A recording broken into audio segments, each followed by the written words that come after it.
We now are testing for what's called minimal residual disease. What does that mean? Well, patients may get treated and have no clinical signs of having any disease. We can't see leukemia cells if we look at it under the microscope.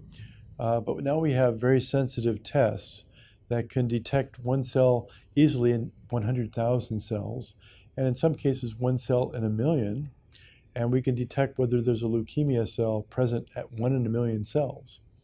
Now obviously, if we're going to cure this disease, you'd like to eradicate all the leukemia cells.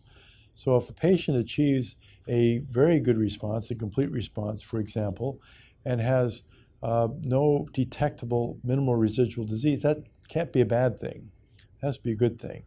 And I think that testing for it can be very worthwhile, particularly if one is trying to achieve a long-lasting remission that may go on for some time. And that's true of treatment with chemoimmunotherapy. It could also be true with treatment with some of the newer targeted therapies too. And I think that this could also apply to younger patients or even to older patients who are going through those types of regimens.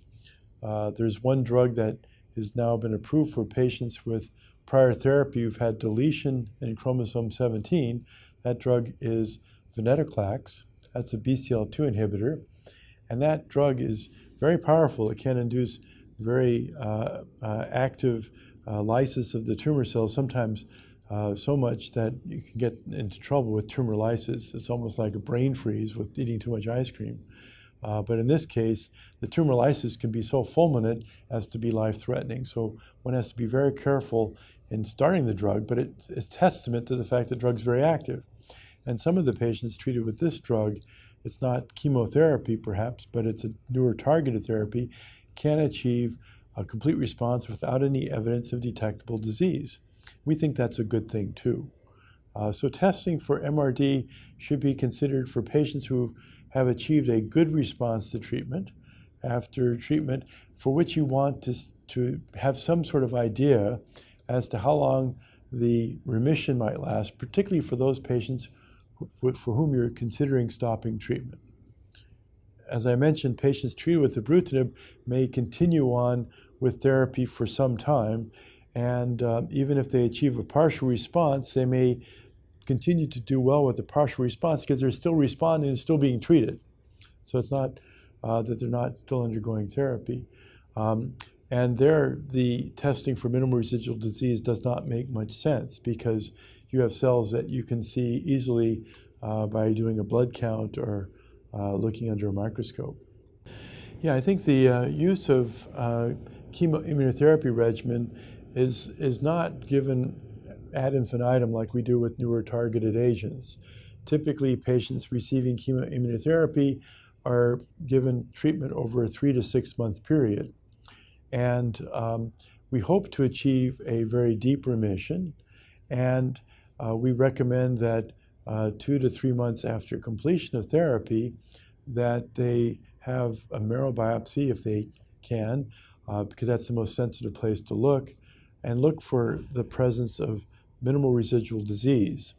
This can be done on the blood cells, but we know that particularly if the patients are treated with a monoclonal antibody such as rituximab or Gazyva, or what's called obinutuzumab, if you receive an antibody in your treatment regimen, then sometimes you can be fooled by looking at the blood and not see leukemic cells there, even with very sensitive tests, but you look in the marrow and you may find the leukemic cells lurking.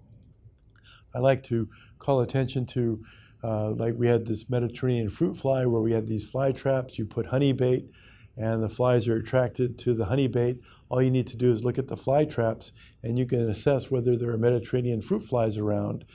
And if you looked in the air without the honey bait, you might not detect them, but its sensitivity is much less. The marrow is like that. So the leukemic cells like to home to the marrow, and it's probably the most sensitive spot to look for residual leukemic cells.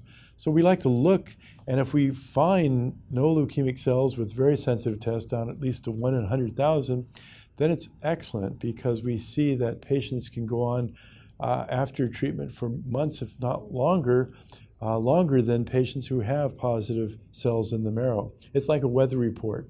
Those patients who clear disease that can be detected in the marrow will have a longer progression-free survival than patients who do not clear the leukemic cells from the marrow.